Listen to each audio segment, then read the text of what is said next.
très cher Kamit, je voulais vous montrer de façon totalement improvisée deux vidéos. Stop les discours, on voit tout de suite la première vidéo. ETV en commune, toujours dans les coulisses ici au Cinestar pour le CIF, et nous sommes avec, bien sûr, Jean-Claude, l'acteur qui a joué dans Siméon. Siméon, c'était lui. Oui, l'esprit, c'était lui. On a grandi avec ce film. La génération 90 a grandi avec vous. Alors déjà, qu'est-ce que ça fait d'avoir déjà marqué une génération? Eh bien, écoute, moi, quand j'arrive et je rencontre des gens qui me disent « Ah, je vous ai vu », etc. Et de temps en temps, qui me disent « Mais entre-temps, vous n'avez pas vieilli », j'ai dit « Oui, peut-être que j'ai vieilli, parce qu'à l'époque, on m'avait vieilli. » Donc, je me suis rattrapé un chemin.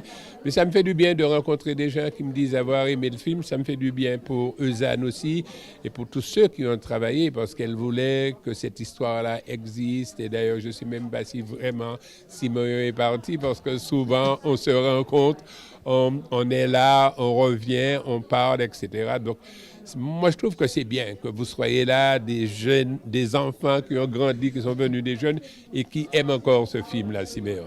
Alors, d'un point de vue d'acteur, de votre point de vue, quelle est la place de l'homme noir dans le cinéma, je dirais, français?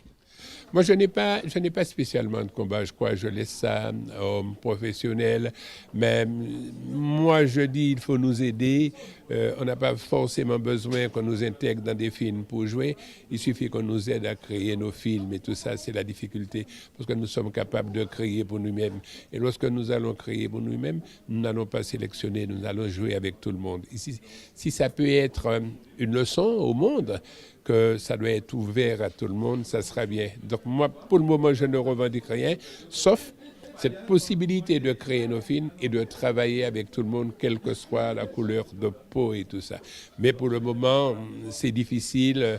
De temps en temps, on est appelé ici et là. Mais je dis, il nous faut de plus en plus créer nous-mêmes. Merci en tout cas pour ce témoignage. Et bien sûr, là, on va dans les salles, on va voir Siméon, parce que Siméon, bien sûr, remasterisé en 4K.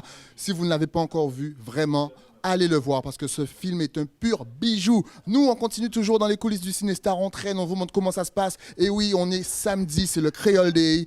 Il y a un petit peu tout le monde. Suivez-nous.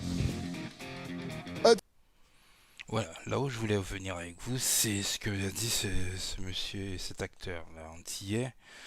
Euh, le mieux serait de créer nous-mêmes, sans attendre l'aide de quoi que ce soit.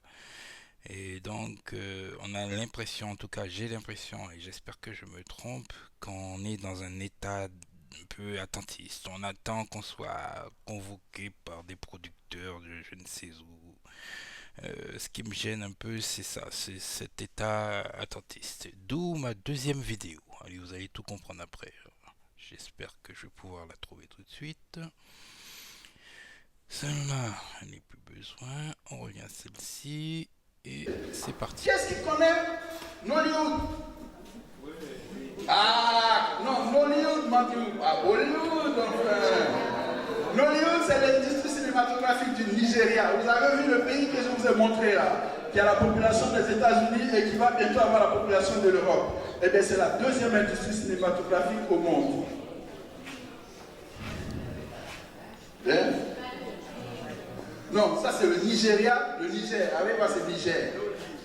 Mais Bollywood, Nollywood, c'est la deuxième industrie cinématographique au monde, qui fait travailler plus d'1 million de personnes au Nigeria.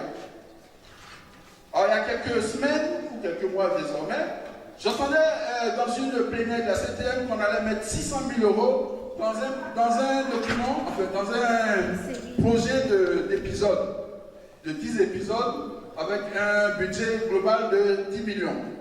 Donc, la CTM allait mettre 600 000 € dans le projet parce que on leur a rendu que le personnage principal de ce feuilleton, c'était la Martinique, etc. Bon, je vous passe le titre provisoire du feuilleton, parce que c'était hallucinant. Je crains. Qui est-ce qui s'en souvient du titre provisoire? Crime sous les cocotiers ou un truc comme ça. Hein? Crime sous les tropiques? Crime sous les tropiques, c'est ça? Un truc comme ça.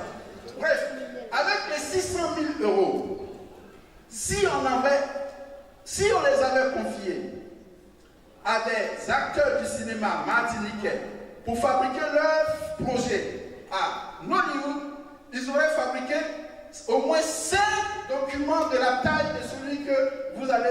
fabriqué avec les 600 000 aux côtés des 10 millions. Je ne sais pas si je me fais entendre. Le coût de revient de la production cinématographique à Hollywood est imbattable. Juste imbattable. Donc si on investit 100 000 euros dans une telle industrie, on produit beaucoup plus que les 100 000 euros investis dans l'industrie cinématographique française. Où la moindre heure de machiniste vaut une fortune pour un Africain. Donc, s'intéresser à l'Afrique, c'est aussi regarder les possibilités de coopération en matière d'industrie cinématographique. Ça peut être avantageux. Donc, voilà. Je vous parle du tourisme. Donc, j'ai parlé de cinéma, je parle de tourisme. Voilà.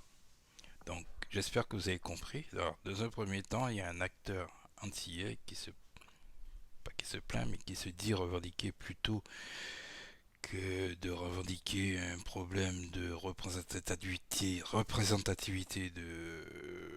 lié à la couleur de peau. Lui, il dit qu'il y a un problème au niveau des moyens. Ils n'ont pas forcément les moyens de produire des films. Alors, sur cette deuxième vidéo,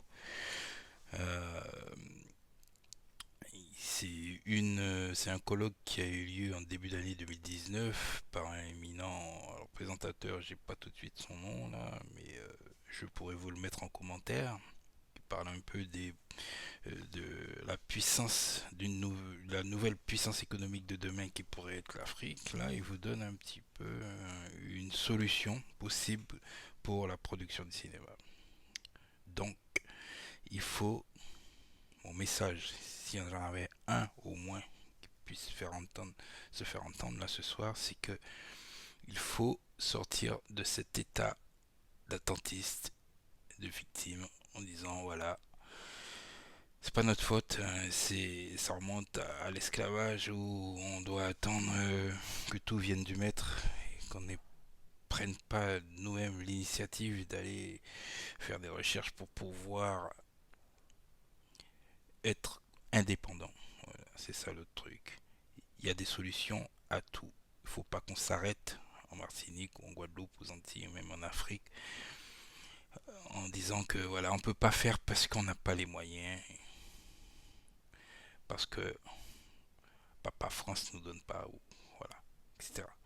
Voilà, c'est ce que je voulais vous dire sur cette vidéo. J'espère que j'ai été clair et que vous l'avez apprécié. N'hésitez pas à me donner un petit commentaire si vous êtes content de cette vidéo ou si vous avez une remarque ou si vous n'êtes pas du tout d'accord avec moi. Et puis ceux qui sont d'accord et qui ont apprécié, n'oubliez pas aussi de cliquer sur le petit pouce j'aime. Merci à vous et à bientôt. Ngouvou Africa.